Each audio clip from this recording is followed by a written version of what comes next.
Got so much good stuff today. Albert Breer next hour. Joel Klatt next hour.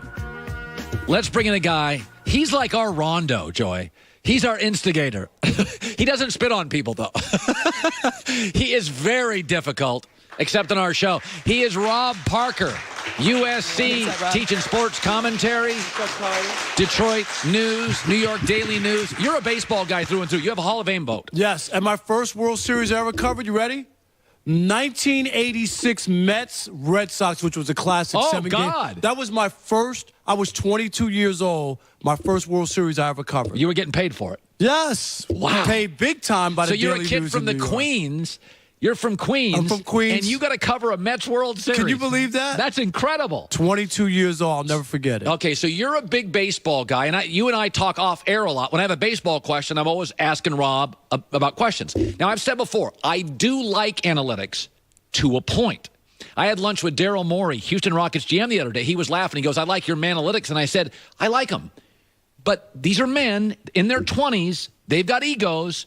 And in pro sports, when you get into the postseason and a guy's hot, let him be hot. So last night, Pedro Baez, who's been hot for a month for the Dodgers, who just blew through 2 Red Sox, gets pulled for Alex Wood. You're a baseball guy. I hated it. And I'm talking about first guess, not a second guess after he gives up the home run. I just didn't like it. I'm with you on this. I get the analytics. You have the numbers. Sometimes you can look at matchups. I get all that. But sometimes there has to be a feel for the game. And you look at Pedro Baez and you say, he's throwing the lights out of the ball. He is pitching great. And he's really hot for them right now. Absolutely. And I don't think Nunez, and I know he went down and got an ugly pitch and pulled it over the Green Monster and all that. It wasn't like a meatball by Alex Wood. Where in analytics does it tell you, take a starter, put him in the bullpen? But Charlie Morton was hot, had a ton of confidence, last 4 innings, wins the series. I mean, to me, here's the other thing, is that if analytics in baseball are so special, then why aren't the Cleveland Indians and why aren't the Oakland A's winning more? See, I love that because I know everybody, Billy Bean, analytics, the A's, I know they've made it to the playoffs with some low payrolls or whatever, but they haven't won anything. They made a movie about winning 20 games in a row, but they never mentioned the 3 stud pitchers they had on the top of that rotation. Okay, so by the way, the Cubs are into analytics, and so are the Dodgers, and so are the Red Sox, and so are the Yankees, by the way. But what gets them over the A's is stars. Yes. So you need players. And Bryce Harper now, because of defensive shifts, may hit 209. But I hate the defensive shift. See, I would argue I'd still like Bryce Harper in a big spot. John Smoltz always says this. In the playoffs, there's a lot of pressure. Put the ball in play. You just don't know. Some guys can hit shots in the NBA Finals, and some guy, Andy Dalton in the NFL, shrinks in big games. The analytics tell you he's a B-plus quarterback. In big games, Andy Dalton's a C- quarterback. Do you think analytics, I don't necessarily think they're great for the viewer. No, I don't think so as well. I still think it's still those moments and matchups where you want to see certain players. And I still would rather see a certain guy up who's on a hot streak or whatever, rather than just going totally by the book and saying, well, he's got a higher batting average than this guy. That doesn't mean you're going to get the big hit in that big moment or get the out because you have a better career mark against that player. So I threw his whole roster last night. Why are you making all these switches? So you don't have any pinch hitters at the end of the game. Yes, I don't get that. Why are you doing it? By the way, I want to shift to a couple of topics here. This is an interesting thing. So Rondo has been difficult his whole career. I would argue Chris Paul's been demanding, but Chris Paul got along with Doc Rivers.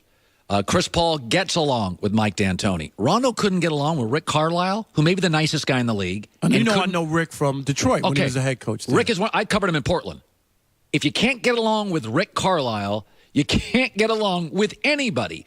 So on this fight, yesterday, Rondo comes out and calls out Chris Paul, and my takeaway is, dude, come on now.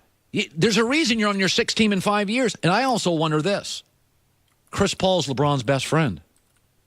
Was this a bad move by Rondo to call him basically a lousy teammate? Yeah, it's a good question. And as we go forward and when he comes back, this will be an interesting thing to look at because that's really a good observation to see how. But they liked each other and they made it work.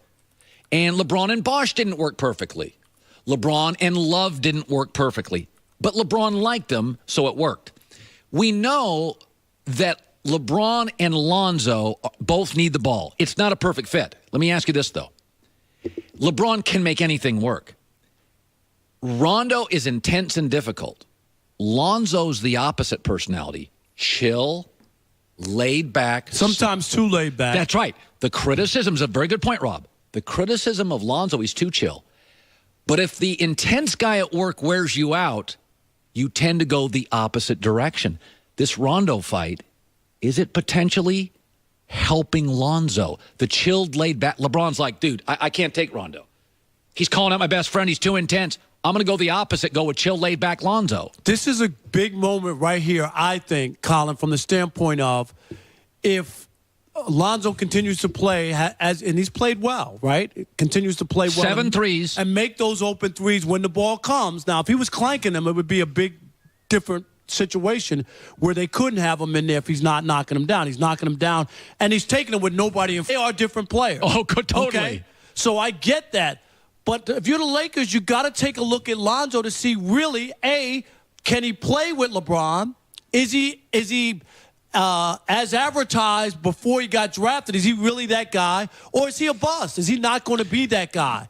And I think that they need to look, and now with Rondo being suspended, and if they can get a win or two and Lonzo looks good, maybe you decide, let's keep it this way and bring Rondo off the bench. Now, this is a good point. What you're saying is this really is the year of discovery, the year of auditioning. So why would you play Rondo? It doesn't make any sense, to be honest. We know what Rondo is. There is television game Rondo, playoff Rondo, and regular season Rondo. Lonzo's the one we're trying to figure out, A, can he play? And B, can he fit with LeBron? So why not just play him? And I'll tell you this. The Lakers are teetering. And these first 10, 13 games, Colin, are very critical. I know people are... On the show, people don't understand this, is that, like I said, give it 30 games. I always felt give me trading deadline. If they lose to Phoenix tonight, okay, they're going to be an underdog in 6 of the next 7 games. Here's an interesting point, and you and I we talk about interesting. I mean, today we talked about the World Series and the LeBron. Right. If they're 3-12, if you look at their schedule, are they a topic in all these opinion shows? Even with LeBron and the Lakers. The Dallas Cowboys, when Tony Romo got hurt, remember that they couldn't pick up first downs? Shows like this didn't talk about him. No. I mean, LeBron's in danger of not even being a topic. No, you know what? And it's not that far away. So that's why I'm saying they need to win some games like soon. And to be honest, they were in all 3 of those games that they lost, Colin. In fact, they should have won. That game that they gave San Antonio, they should have won. Was a terrible loss. That was a terrible loss. They should have won that game. The Lakers are in trouble. Dodgers win tonight? They better win. I think they will win tonight. They need it really bad. They can't fall behind 0-2. Well, David Price is not a good postseason pitcher, but he did have his last start was pretty good. Yeah, so he's the one who got them into the World Series. He won that game. Yeah, and by the way, Machado.